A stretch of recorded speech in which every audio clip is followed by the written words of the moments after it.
Welcome to Hometown Happenings. I'm Carol McCarthy, along with Tom Goulon from the City of Detroit Lakes and Dotz Johnson, well, from the Detroit Lakes Public Library. And these two are also helping out with the Good Neighbor Shoveling Campaign. That's all a part of Polar Fest this year here in Detroit Lakes, and that's why I have a handy-dandy shovel. We're going to learn more about that. Also, we're going to run through some of the Polar Fest events as that comes up February 10th through the 18th here in Detroit Lakes. So lots of activities going on for Polar Fest, and we're standing here at the Community Center today in the corner of the Community Center where a lot of the events kind of culminate or take place, begin and end here. But first of all, I wanted to talk to these two folks who are involved in this Good Neighbor Shoveling Campaign. And first of all, it's part of an active living, Detroit Lakes Active Living Committee that has organized this event. And I know the City of Detroit Lakes has been an integral part of helping get this campaign started. Right. Well, this is just one way for the to show support for the community and to help others out.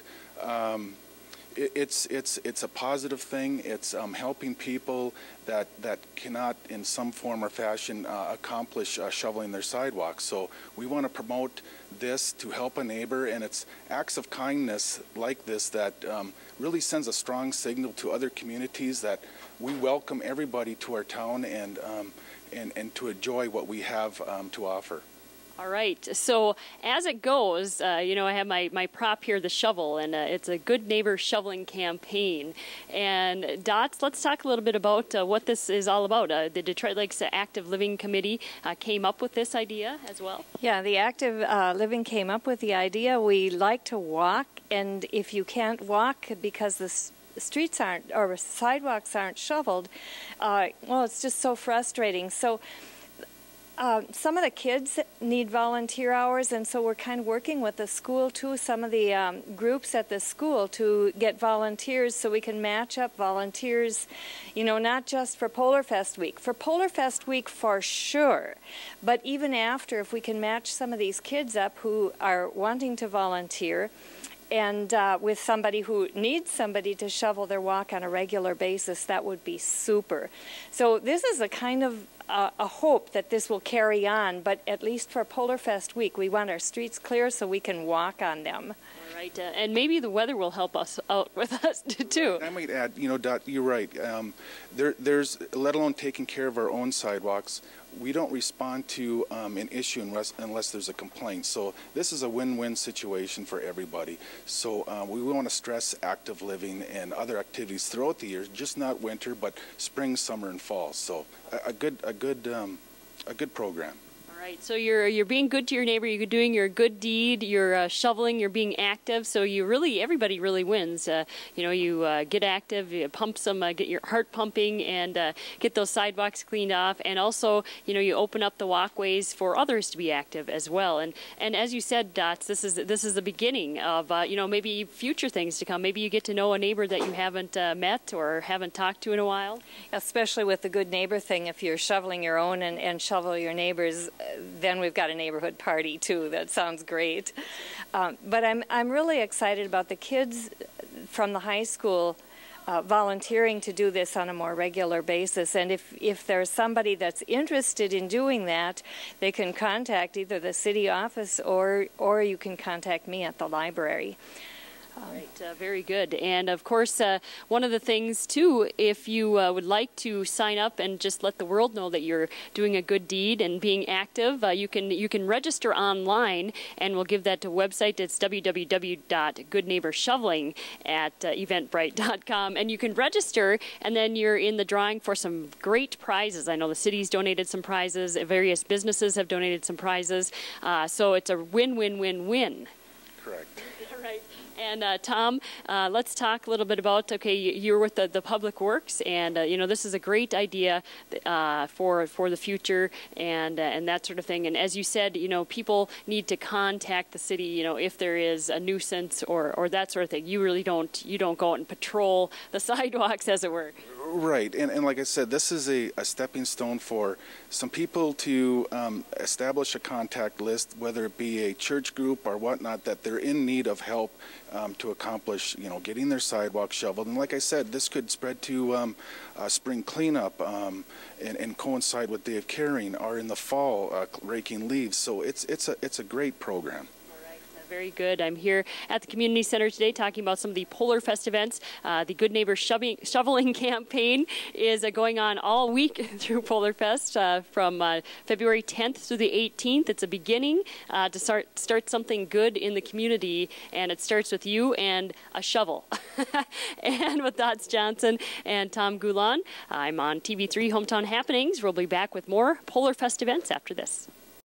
Welcome back to Hometown Happenings. I'm Carol McCarthy here at the Community Center talking about Polar Fest, which is happening February 10th through the 18th here in Detroit Lakes. And I'm here with a couple of event organizers, as it were.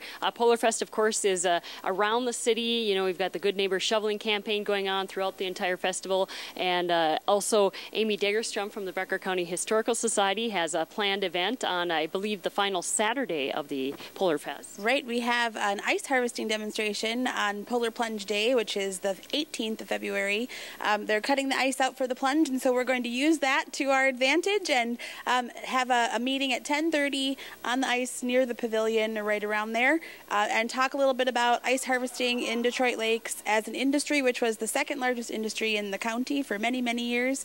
And also have some tools and some kid-friendly ice that they can lift with the tongs and things like that, so you can come and check it out.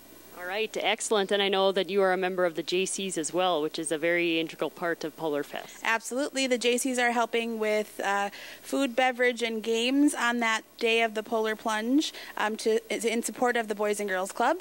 And we're also promoting their collector steins. And these are $30 a piece. You can buy them at many places. And what you get for your $30 is 2-for-1s at Lakeside, Burnside's Holiday Inn, Bleachers, and Zorba's. They're doing Pabst Blue Ribbon, but everywhere else is doing all their beer specials. 2-for-1. You can also do pop and things like that if you want to. And all of that goes back to support the Boys and Girls Club as well. And that's through February 17th. And then the day of the plunge, you can come to the JC's booth and fill your mug too. Very good. Amy Degerstrom had lots of information there, and of course stop down at the pavilion where all the activities are centered on Saturday, February 18th, I believe. And yes, there's lots going on. Actually, it's February 10th through the 19th, Sunday activities as well. Terry House is here at the Detroit Lakes Community and Cultural Center, and he has a number of events. I'm donning some old gear from the Freeze Your Buns runs. And you make it look good.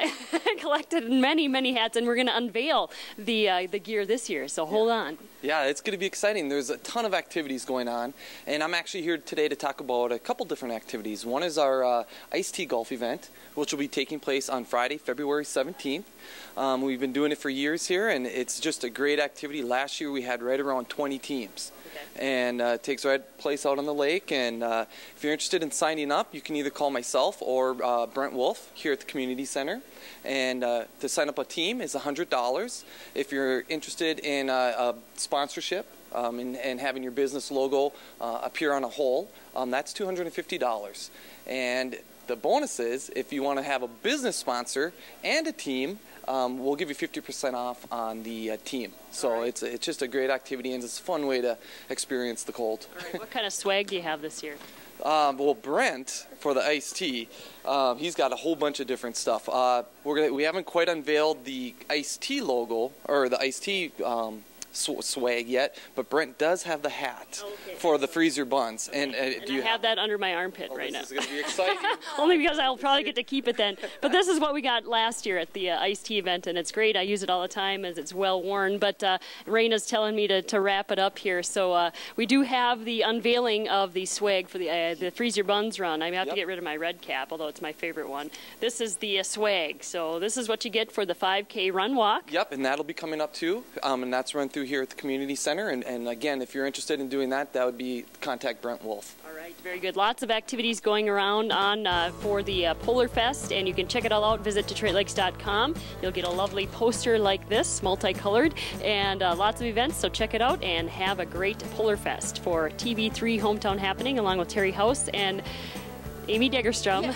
This is Carol McCarthy.